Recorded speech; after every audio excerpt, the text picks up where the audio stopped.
सभी विद्यार्थियों को नमस्कार। मैं राकेश नुइया।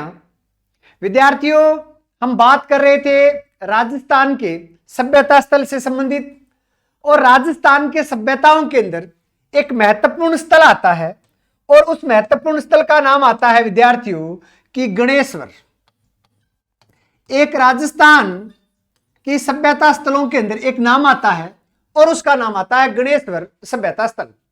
विद्यार्थियों, गणेश्वर सभ्यता स्थल जो है वह कांतली नदी के किनारे स्थित है। कहां पर है? याद करना है कि कांतली नदी जो है इस कांतली नदी के किनारे स्थित है। यह जो गणेश्वर सभ्यता स्थल है यह वर्तमान के अंदर नीम का थाना के जो है वह रेवासा, नीम का थाना का जो रेवासा जो गांव जो है वहां पर यह स्थल जो है वो स्थित है। इसके अलावा यह कहा जाता है कि यह स्थल जो है वह खंडेला की पहाड़ियों में स्थित है। कहां पर स्थित है? कि जो खंडेला की पहाड़ियां हैं, इस खंडेला की पहाड़ियों के अंदर जो है एक स्थल आता है और उसका क्या नाम आता है विद्यार्थियों? उसका नाम आता है कि गणेश्वर सभ्यता। अगर हम बात करें गणेश्वर सभ्यता की तो यह पूर्वी राजस्थान और गंगा घाटी क्षेत्र के अंदर यह स्थल जो है वह पूर्वी राजस्थान और जो है वह गंगा घाटी क्षेत्र के अंदर पल्वित हुआ। गंगा घाटी क्षेत्र के अंदर जो है वह पल्वित हुआ था। यह क्वेश्चन भी 2 बार एग्जाम के अंदर पूछ लिया गया है। अगर हम जो है वो आगे बात करें गणेश्वर सभ्यता के बारे में तो विद्यार्थियों, गणेश्वर सभ्यता की जो खोज जो है, अगर हम बात करें कि गणेश्वर सभ्यता की खोज जो है वो किसके द्वारा की गई थी तो याद रखना है गणेश्वर सभ्यता की खोज जो है वह रतन चंद्र अग्रवाल के द्वारा गणेश्वर सभ्यता की खोज वो की गई थी। गणेश्वर सभ्यता की खोज रतन चंद्र अग्रवाल ने 1972 ईस्वी के अंदर की थी। कब की थी? 1972 ईस्वी के अंदर रतन चंद्र अग्रवाल के द्वारा इस स्थल की खोज की गई। अगर हम बात करें कि इस स्थल का जो है वो उत्खनन कार्य किसके द्वारा किया गया तो उत्खनन कार्य जो है वह रतन चंद्र अग्रवाल और विजय कुमार के द्वारा किया गया था। अगर हम बात करें भी उत्खनन के बारे में कि इस स्थल का जो है वह उत्खनन किसके द्वारा किया गया तो उत्खनन के अंदर 2 नाम आते हैं। एक नाम तो यह आता है रतन चंद्र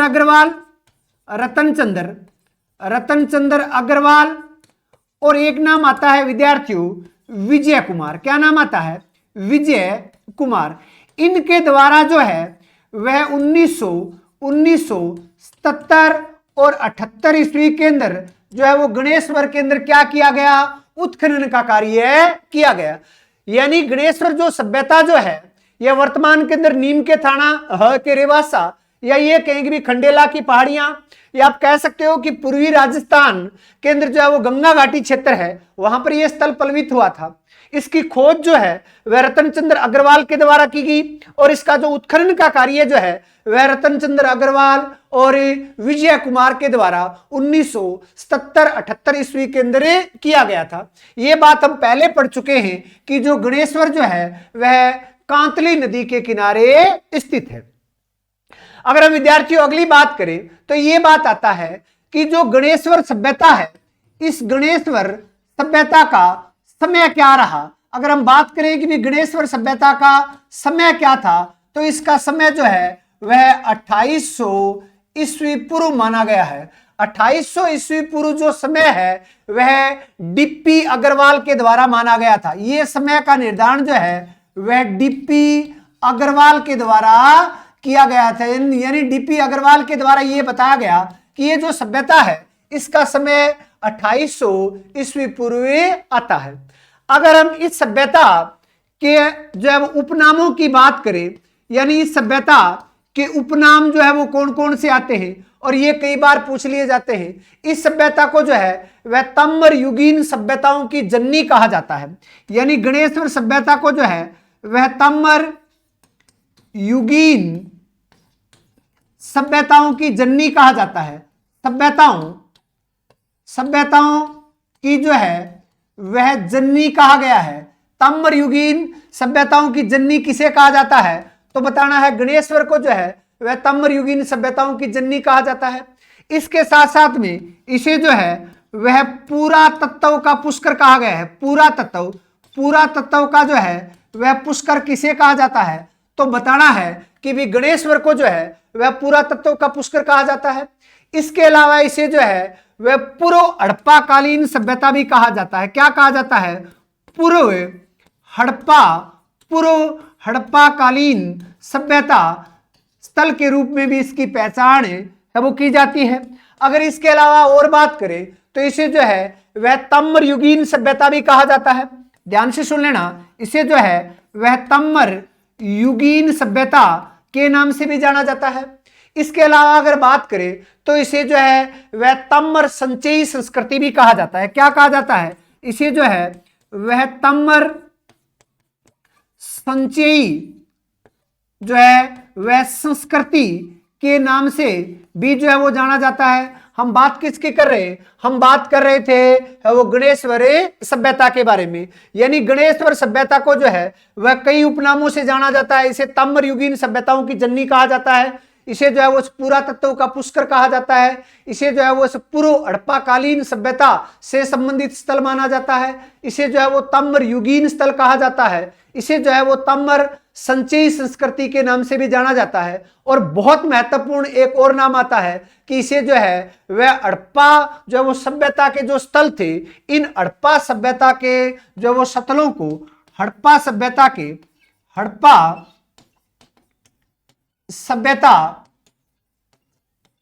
स्थलों को जो है वो ताम्र यानी निर्यात करने का कार्य भी यहां से वो किया जाता था। हम कह सकते हैं कि हड़प्पा या हम कह सकते हैं सिंधु घाटी स्थलों को जो है वो ताम्र सप्लाई करने का काम या ताम्र निर्यात करने का कार्य जो है वो कहां से होता था? तो बताना है कि गणेश्वर से होता था। अगर हम जो है वह गणेश्वर सभ्यता की विशेषताओं के बारे में बात करें कि भी गणेश्वर सभ्यता की कौन कौन सी जो है वह विशेषताएं हैं, तो जो है वो कई महत्वपूर्ण विशेषताएं यहां पर मिलती हैं। अगर हम बात करें गणेश्वर सभ्यता की तो यहाँ के मकान जो है वह सिर्फ और सिर्फ यहाँ के जो मकान मिलते हैं वो सिर्फ जो है वह पक्की ईंटों के बने हुए हैं। किसके बने हुए विद्यार्थियों?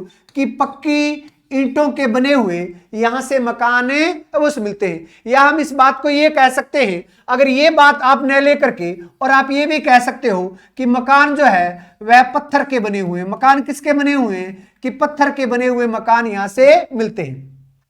यहां से हमें जो है वह एक बांध के साक्ष्य भी मिलते हैं, और बांध भी जो है वो किससे बना हुआ है? कि पत्थर के बना हुआ, यानी बांध के साक्ष्य भी यहीं से अवश्य मिलते हैं। अगर हम जो है वो दूसरी विशेषता की बात करें तो यहां से विद्यार्थियों हमें जो है वो कृथि पात्र के साक्ष्य मिलते हैं। किसके साक्ष्य मिलते हैं? कि भी कृथि पात्र के साक्ष्य भी हमें यहीं से अवश्य मिलते हैं। इसके अलावा जो है वो ताम्र आयुध की बात करें या ये कहें कि ताम्र उपकरणों की बात करें या आभूषणों की बात करें तो वो भी यहीं से मिलते हैं। यानी कि ताम्र आयुध यानी ताम्र आयुध या ताम्र उपकरण और जो है वह ताम्र आभूषण, ये सारी चीजें जो है हमें साक्ष्य के स्वरूप में या ये कहें कि जो है वो गणेश्वर स्थलों से हमें जो है वह इन चीजों के साक्ष्य अवश्य मिलते हैं। अगर हम इसके अलावा बात करें तो यहाँ से जो हमें जो है वह मिट्टी के छल्लेदार बर्तन मिलते हैं। यहाँ से हमें जो है वह मिट्टी के मिट्टी के छल्लेदार बर्तन मिलते हैं। कौन से बर्तन मिलते हैं? कि मिट्टी के छल्लेदार ऐसा बर्तन अवश्य मिलते हैं। इस प्रकार के बर्तन यहां से हमें अवश्य मिलते हैं। अब इसके अलावा ये कहा जाता है कि हल्के लाल रंग के बर्तन भी यहीं से मिलते हैं। यानी जो बर्तन जो हैं वो हल्के लाल रंग से बने हुए हैं, यानी हल्के जो है वह लाल रंग के बर्तन भी जो है वो यहीं से अवश्य मिलते हैं।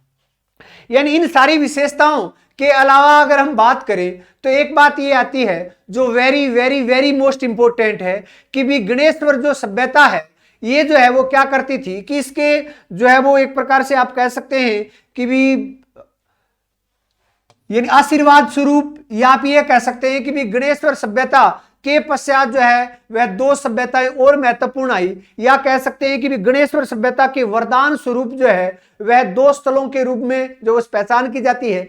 एक स्थल आता है खेतड़ी, एक स्थल आता है जो है वो खेतड़ी के अंदर, या आप कह सकते हो, आप जो है वो इसको कह सकते हो कि भी खेतड़ी कोपर के नाम से जिसे जाना जाता है। किसके नाम से जाना जाता है? खेतड़ी कोपर के नाम से जाना जाता है। और खेतड़ी कोपर कहां पर पड़ता है विद्यार्थियों? कि झुंझुनू के अंदर पड़ता है। कहां पर पड़ता है? कि झुंझुनू के अंदर पड़ता है। ये स्थल जो है वह गणेश्वर के वरदान स्वरूप जो वो निकल करके सामने आया। इसके अलावा अगर हम बात करें, एक स्थल आता है खो दरीबा, ध्यान से सुन लेना, एक स्थल आता है खो है वो दरीबा। ये खो दरीबा स्थल जो है हमें सबको पता है कहां पड़ता है। खो दरीबा स्थल जो है वो अलवर के अंदर पड़ता है। और ये स्थल का भी विकास भी जो है वह किस स्थल के पश्चात हुआ? तो आप कह सकते हो कि भी गणेश्वर के पश्चात जो है वह इस स्थल का विकास हुआ है।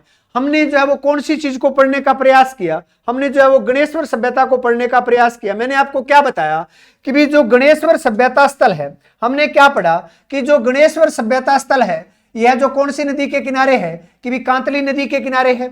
याद रखना है ये नीम के थाना के रेवासा और खंडेला की पहाड़ियों के अंदर पड़ता है।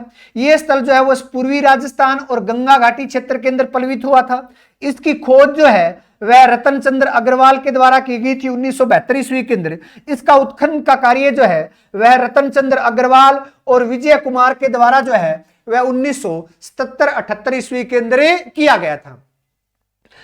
अब जो इसके अगर हम बात करें समय की, तो एक विद्वान था जिसका नाम था धर्मपाल अग्रवाल, और धर्मपाल अग्रवाल के द्वारा यह कहा गया कि सभ्यता का जो समय है वह 2800 ईस्वी पूर्व के आसपास मिलता है। अगर हम बात करें कि भी गणेश्वर सभ्यता के किस किस उपनाम से जाना जाता है, तो इसे ताम्रयुगीन सभ्यताओं की जननी कहा जाता है, इसी को पुरातत्व का पुष्कर कहा जाता है, इससे जो है वो पूर्व हड़प्पा कालीन सभ्यता कहा जाता है, या कहें कि इसे ताम्रयुगीन जो है वो स्थल कहा जाता है, और ताम्र संचयी संस्कृति यहां से मिलती है।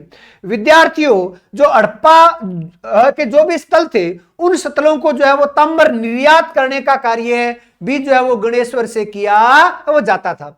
अगर हम बात करें कि भी गणेश्वर की कौन कौन सी विशेषताएं हैं, तो यहाँ के मकान जो है वह पत्थर के बने हुए मिलते हैं। और एक विशेष बात यह मिलती है कि यहां से हमें एक बांध मिलता है, वो भी किससे बना हुआ मिलता है? कि पत्थर के बने हुए बांध के शक से मिलते हैं। यहाँ के जो एक प्रकार से मृद पात्र मिलते हैं वह कृथि पात्र के रूप में उनकी पहचान की गई है। अगर हम बात करें गणेश्वर की जो है वो तीसरी विशेषता के बारे में, तो यहां से हमें जो भी ताम्र आयुध मिले हैं या उपकरण मिले हैं या आभूषण मिले हैं, ये सारे के सारे जो है वो किसके बने हुए? तांबे के बने हुए। यहां से हमें मिट्टी के जो है वो छल्लेदार बर्तन के साक्ष्य मिलते हैं। और यहाँ के जो बर्तन मिले हैं वो हल्के लाल रंग के बर्तन अवश्य मिले हैं। कौन से मिले हैं? हल्के लाल रंग के बर्तन अवश्य मिले हैं। विद्यार्थियों, गणेश्वर जो सभ्यता है, जो गणेश्वर सभ्यता है, इस गणेश्वर सभ्यता के जो है वह वरदान स्वरूप दो स्थल आए। एक स्थल का नाम था खेतड़ी कोपर के नाम से जिसे जाना जाता है, झुंझुनू के अंदर है, और एक को जो है वो खो दरीबा के नाम से जाना जाता है जो अलवर के अंदर है। ये एक छोटा सा टॉपिक था जिसका नाम था गणेश्वर सभ्यता।